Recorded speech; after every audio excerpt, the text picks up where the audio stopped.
అదే RTV app వార్తల్ని క్షణాల్లో చదివే అవకాశం ఉంటుంది. ఒక న్యూస్ పేపర్, ఒక టెలివిజన్ ఛానల్ మీ చేతుల్లో ఎప్పుడు ఉంటాయి. శ్రీకాకుళం నియోజకవర్గం చరిత్రలో మొట్టమొదటిసారిగా టీడీపీ కరడు కట్టిన అభిమానికి ఈరోజు ఆ పార్టీ అధిష్టానం, అదేవిధంగా ఆ పార్టీ జాతీయ అధ్యక్షులైనటువంటి చంద్రబాబు నాయుడు పిలిచి టికెట్ ఇవ్వడమే కాకుండా ఆయన్ని ప్రత్యక్షంగా కలిసి బీఫార్ ఇచ్చినటువంటి అభ్యర్థి గొండు శంకర్ మనతో ఉన్నారు. ఈరోజు నామినేషన్ దాఖలు చేయడానికి వెళ్తున్న ఆయనకు చేతిలో ఆ బీఫారం కూడా ఉంది. పార్టీ అధ్యక్షుని ప్రత్యక్షంగా కలిసిన ఆ క్షణమే ఆయన చేతిలో పోటీ చేసేందుకు బీఫారం చేతులు పెట్టి ఆయన అనుభూతి ఒకసారి షేర్ చేసుకుందాం. చూస్తే కనుక ఇలా బీఫారం చేతికి వస్తుందని ఇప్పుడు అనుకున్నారా? చాలా ఆనందంగా ఉంది. మా కుటుంబం పార్టీకి చేసిన సేవలకి ఆయన గుర్తించారు. తీసుకున్నప్పుడు కూడా చాలా ఆనందంగా అనిపించింది. అంతకుముందంతా మాకు ఎవరు గుర్తించలేదనే బాధ ఉండేది. ఈరోజు సడన్గా ఎంతగా గుర్తించేసరికి ఒక రకమైన ఆనందం లోపల. చాలా ధన్యవాదాలు నారా చంద్రబాబు నాయుడు గారు. చూస్తే కనుక బీఫారం కోసం పిలుపు వచ్చింది. అప్పటి వరకు మీరు చంద్రబాబు నాయుడు ప్రత్యక్షంగా 1-to-1 కలిసే పరిస్థితి. ఆ క్షణాలు ఒక్కసారి గుర్తు చేసుకుంటే ఎలా అనిపిస్తుంది? చాలా భావోద్వేగంకు లోనయ్యాను. అంతకుముందు కలిసాం కానీ జస్ట్ నిల్చొనే ఎప్పుడు మాట్లాడాం, కూర్చొని అయితే మాట్లాడలేదు. అంతకుముందు బస్సులో ఒకసారి ఇక్కడికి వచ్చేటప్పుడు కలిసాము పలాసలో. అంటే ఆయన అన్ని మాట నిలబెట్టుకున్నారు.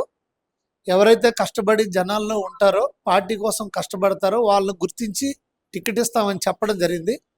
అది నా విషయంలో జరిగింది.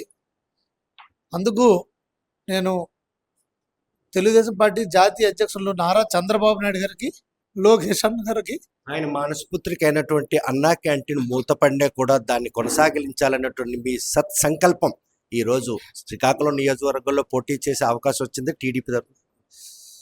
ఈ సందర్భంగా నారా చంద్రబాబు నాయుడు గారికి, లోకేష్ అన్న గారికి నేను హృదయపూర్వక ధన్యవాదాలు తెలియజేసుకుంటున్నాను. అన్నా క్యాంటీన్ ఆయన బర్త్డే అని మేము స్టార్ట్ చేశాము. కానీ ఆ రోజు ప్రజల నుండి వచ్చిన అనూహ్య స్పందన చూసి ఇంత ఆకలితో ప్రజలు ఇక్కడ పట్టణంలో ఉన్నారనే ఉద్దేశంతో ఆయన మానసపుత్రిక అయినటువంటిది మళ్ళీ ఆయన అది పునఃప్రారంభిస్తారనే నమ్మకంతో మేము అది ప్రారంభించాం. దాదాపు 368వ రోజు ఈరోజు నడుస్తుంది. సో దీనివల్ల ఎంతోమంది పేదవారికి, అన్నార్థులకి ఆకలి పొట్ట నింపుతుందని కూడా నేను తెలియజేసుకుంటున్నాను. అన్నదానం కంటే మించింది లేదన్నటువంటి ఆ సత్సంకల్పం కొనసాగుతూ వస్తున్నటువంటి గొండు శంకర్కి పార్టీ చేసినటువంటి సేవా కార్యక్రమం రెండు కలిసి ఈరోజు శ్రీకాకుళం నియోజకవర్గానికి సేవలు చేసే అవకాశాన్ని కల్పించే మేము నిరంతరం ప్రజా వ్యతిరేక పోరాటాలు పరిపాలన చేస్తున్న ప్రభుత్వ వ్యతిరేక పాలన పైన, ప్రజా వ్యతిరేక పాలన పైన మేము నిరంతరం పోరాడాం. దాన్ని కొన్ని సాధించే దిశగా వెళ్ళాం.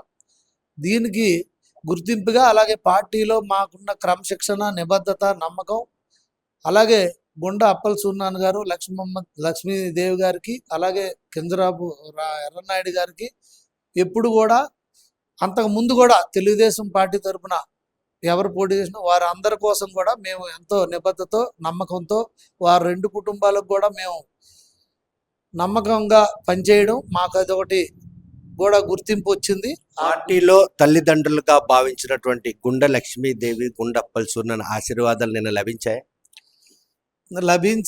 తప్పకుండా నాకు హాన్ అయితే చేయనని చెప్పారు కూడా. మరి అది ఆశీర్వాదం కిందే లెక్క. నేను నీకు హాని జరగదని చెప్పడం జరిగింది. నా వల్ల నీకు హాని జరగదని చెప్పారు. అది నాకు ఆశీర్వాదంగా భావిస్తాను. ఆయన కాళ్ళకి నమస్కారం పెట్టి వచ్చేసారు. ఒక రాజకీయ దురంధుడిని ఢీకొట్టబోతున్నారు. నిన్న బల పరీక్ష చేయించుకున్నారు. అంటే 4 దశాబ్దాల చరిత్ర ఉన్న రాజకీయ చరిత్ర ఉన్న ధర్మాన ప్రసాద్ నిన్న అంతలా బల పరీక్ష చేయించుకోవాల్సిన అవసరం ఏమొచ్చింది? అది చూస్తే మిమ్మల్ని భయపెట్టడానికే. రాజకీయంలో ఒకరికి భయపెట్టడం, ఒకరికి ఇది ఉండదండి. ఎవరి స్టైల్ వాళ్ళది. నిన్న ఆయన చూపించాడు, ఈరోజు మేము చూపించబోతున్నాం. అంతే. రాజకీయంలో స్పోర్టివ్నెస్ ఉండాలి.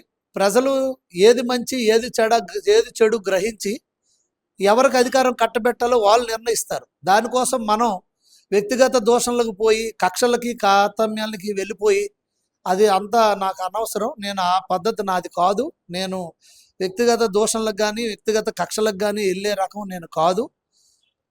ప్రజలు తీర్పు ఇస్తారు. ఎవరి పాలన బాగుంటుంది, ఎవరైతే బాగుంటుంది అనేది వాళ్ళు తీర్పిస్తారు. చాలా ఎన్నికలు చూసినటువంటి ధర్మాన ప్రసాద్ ఈ రోజు తొలిసారిగా ఒక కొత్త అభ్యర్థి పోటీ అయిన తెలిసి కూడా మునుపెన్నడూ లేని విధంగా ఈ రోజు నామినేషన్ కి అంత పెద్ద బల నిరూపణ చేసుకున్నారంటే ఏ విధంగా తీసుకోవాలి? అది ఆయనకే మీరు అడగాలి. మరి ఎందుకు ఆయన అలాగా చేశారో మరి మీకే తెలియాలి, ఆయనకే తెలియాలి. చెప్పాను కదండి ఇప్పుడే, రాజకీయంలో గెలుపు ఓటములు అనేది సహజం. మనం స్పోర్టివ్గా తీసుకోవాలి.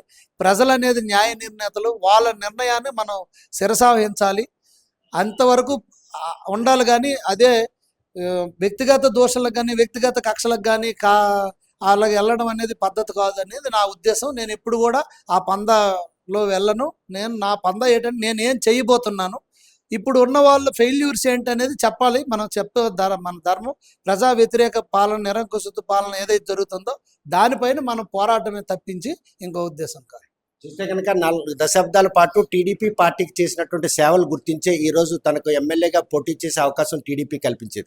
కాకపోతే ప్రత్యర్థి కూడాను 4 దశాబ్దాల పాటు రాజకీయాల్లో ఉంటూనే మంత్రి పదవులు, ఉమ్మడి రాష్ట్రంలో కూడాను మంత్రి పదవులు చేసి ఈ రోజు అంతలా రాజకీయ అనుకున్న ఆయన తన నామినేషన్కి పెద్ద మొత్తంలోనే బల పరీక్షను చూపించి ప్రత్యర్థిని భయపెట్టాలన్నట్టు ఆయన చేసిన ప్రయత్నం మాత్రం శంకర్ తిప్పికొడుతున్నారు. ఈ రోజు తన సత్తా ఏంటో చూపిస్తాను, రాజకీయంలో ఏదైతే పగ సాధింపు కానీ అంటే వ్యక్తిగత దూషణలకు తావు లేకుండా ప్రజాక్షేత్రంలో ప్రజలు మన్ననలు పొందుతూ ఈ రోజు బరిలో దిగుతున్నాను. ఎట్టి పరిస్థితుల్లో కూడా చంద్రబాబు నాయుడు ఏదైతే తన పెట్టుకున్న నమ్మకం ఉందో ఆ నమ్మకాన్ని నిజం చేసేందుకు మాత్రం ఈ రోజు 2024 సార్వత్రిక ఎన్నికల్లో ఎవరైతే రాజకీయ దురంధరులు అంటున్నారో ఆయన తనకు శత్రువు కాదు, కేవలం పోటీలో ఉన్నట్టు అభ్యర్థి మాత్రమే.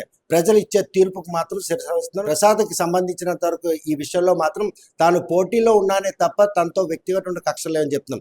ఈ రోజు 4 దశాబ్దాల పాటు గుండా ఫ్యామిలీని గెలిపించుకునేందుకు దోహదపడినటువంటి గుండు శంకర్ ఈ రోజు ఆ తల్లిదండ్రులుగా భావించినటువంటి వారి ఆశీర్వాదాలు మాత్రం తనకు పుష్కలంగా ఉన్నాయి. నియోజకవర్గంలో టీడీపీ గెలుపు మాత్రం తథ్యమని ఒక ధీమా వ్యక్తం చేస్తున్నారు. వీడియో జర్నలిస్ట్ రాకేష్తో సత్యం, RTV శ్రీకాకుళం. నమస్తే అండి. ఇది వ్యాపారం గురించి కాదు, ఓటు గురించి. ఎన్నికల్లో ఓటు వేయడం మన హక్కు మాత్రమే కాదు, కర్తవ్యం. ఎంతో మంది మహా నేతలు శ్రమించి ప్రాణత్యాగం చేసి ఈ అవకాశాన్ని మనకిప్పించారు. అందరూ ఓటు వేద్దాం. ఎందుకంటే ఓటు హక్కు ఊరికే రాదు. నా ఓటు ఎవరికో తెలుసా? అది సీక్రెట్ అండి.